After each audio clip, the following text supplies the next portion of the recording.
and receive payment.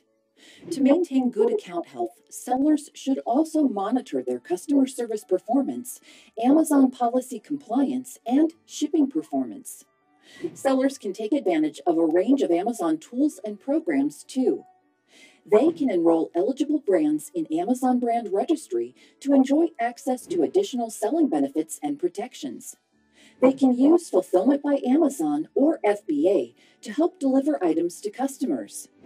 They can also use deals and coupons to promote products and sponsored campaigns and other Amazon Ads services to feature items in the Amazon store.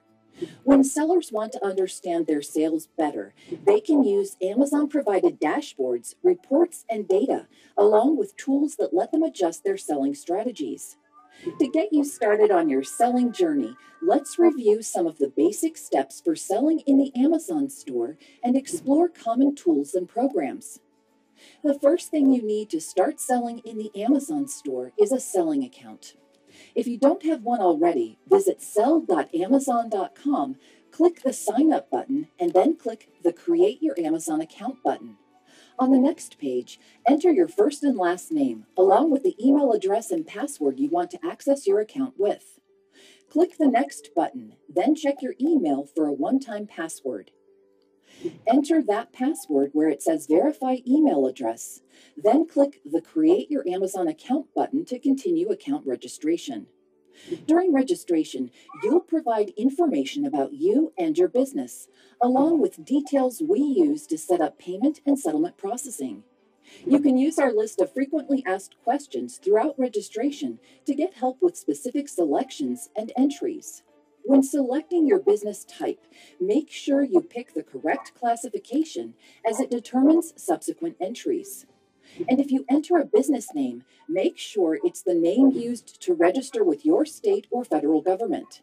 That should be the exact name that appears on your business registration document.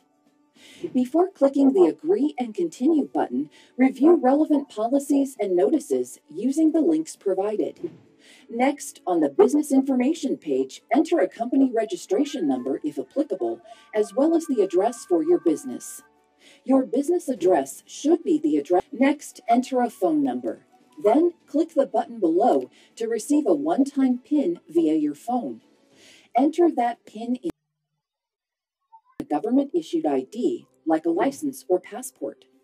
Then, click the Next button to proceed to the Seller Information page, where you'll enter bank account and credit card information for your business. Your bank account information is used to transfer your sales proceeds on a regular cycle. Issues. When you've completed your billing information, you'll be prompted to provide the necessary store and identity verification information for your business.